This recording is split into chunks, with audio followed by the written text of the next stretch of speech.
Teología del Vaticano, ha dicho el portavoz Lombardi, recalcando que Cantalamessa solo citaba la carta enviada por un amigo judío. Pero el sermón ya había desencadenado una avalancha de protestas, desde asociaciones de víctimas de abusos hasta organizaciones judías como la Liga Antidifamación estadounidense. El antisemitismo consistió en matanzas, expulsiones, inquisición y muerte. No puede compararse con una crisis en la Iglesia, dice su director. Una crisis que no deja de crecer y que pone en apuros al Vaticano cada vez que salen a la luz viejos casos de abusos. En esta iglesia, que pertenece a la archidiócesis de Tucson, en el estado norteamericano de Arizona, prestaba sus servicios Michael Pitay, un sacerdote que fue acusado de abusar de niños de entre 7 y 9 años en un confesionario cuando se preparaban para hacer la primera comunión. El obispo de la diócesis, Manuel Moreno, denunció el caso al cardenal Ratzinger, quien tardó 5 años en contestar que se encargaría del caso. El sacerdote pederasta siguió trabajando con menores en la iglesia durante 12 años más. Se le expulsó del sacerdocio un año antes de que Ratzinger fuera elegido papa.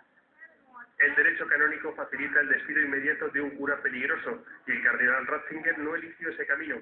El cardenal Ratzinger denegó la petición del obispo Moreno para expulsarle inmediatamente con la ley en la mano y eligió el camino más largo, más enrevesado, con el fin de proteger al sacerdote, mantener el secreto y preservar a la Iglesia del escándalo. El escándalo se extiende también por Austria, donde Klaus Lutz ha roto su silencio para contar que en los años 70, entre sus 10 y sus 15 años, su profesor de educación religiosa aprovechó la debilidad económica de su familia para abusar sexualmente de él.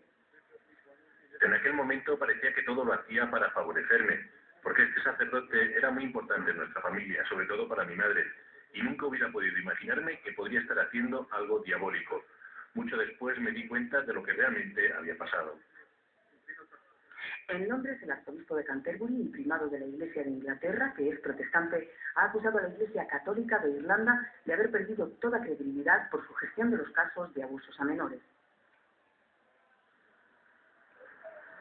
Gaspar Mora, sacerdote y catedrático de teología, condena enérgicamente la pederastia. Reconoce el profundo dolor que sufre la Iglesia con estos escándalos, aunque sea reacia a denunciar ante la justicia ordinaria. Se debería denunciar a un sacerdote al tribunal civil. De momento no va, y creo que no está en su perspectiva de denunciarlo. Ahora, yo creo que no denunciar no es obstruccionar la justicia. Cuando se descubre el caso, las medidas son internas. La primera, apartar al sacerdote de su parroquia.